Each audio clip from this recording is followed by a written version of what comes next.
welcome. Thank you. You're beautiful. Hey, so are you. Well, thank you. Now we got that straight. How does it feel to be the center of so much attention, Carmen? And how did you feel when you heard about this Victoria's Secret's petition? Yeah. And all these people who want you to be the first, I guess, transgender angel? Yeah. At first, I was like, oh, okay, that sounds cool, but it began to grow like on its own. You know, like, and I was like, let me share it, let me put it out there and say, hey, thanks, guys. And when I did that, it went like crazy. Like everybody started signing it, sending me love, like messages on my Twitter, on my Instagram. Like it was this huge. I was just like overwhelmed. Like wow. And now I'm here.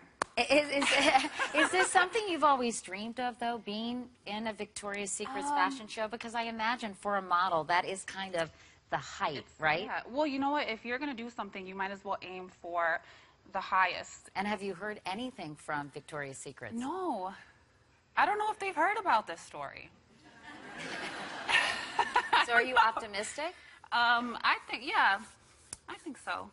Let's talk about how this all started. When you were on Drag Race and still a man, how did you decide you wanted to fully transition and become a woman? Well, I've always known. Growing up, how old were you when you... Oh, God, I was in kindergarten. Really? Yeah, and I was in kindergarten, and I was like, you know, I would see all the boys, and I would see, you know, like, wow, they're so cute, I want to kiss them. I was in Catholic school. So that didn't go over well. And I know that when you decided you would actually transition and become a female, you did it in a very public way. You shared videos on YouTube. You talked about it on television. Why did you want to do it so publicly? Because, you know, I already had a small fan base with Drag Race. And I had so much love just from my show, just from being, you know, Carmen Carrera, the drag performer. And once my life started to change, I wanted to continue sharing my life. And now, of course, you're a professional model with a contract with Elite, which I guess is the creme de la creme, right, of modeling agencies. Yeah, Elite. Did you ever expect, look at you. Oh, I mean, look at me. Yeah. You look, wow.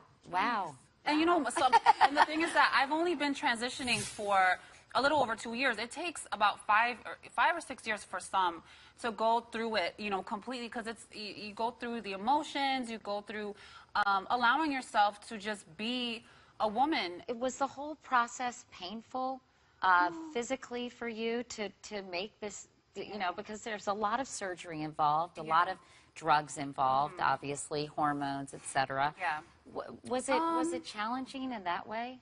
No, well, I haven't gotten a lot of surgery done. I just did my nose, I got my breast done, just little things that I've always wanted to do. Nothing that was, you know, that important, honestly. But the medication. I mean, you still your private parts are different now, aren't they?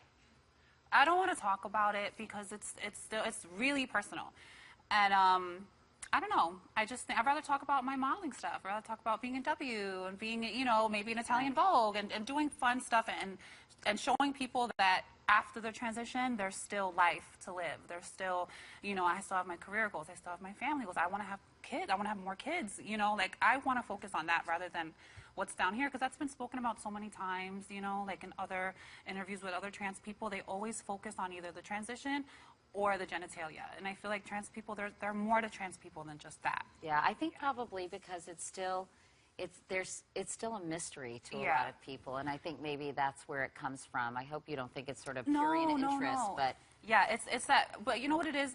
At least I can say that people are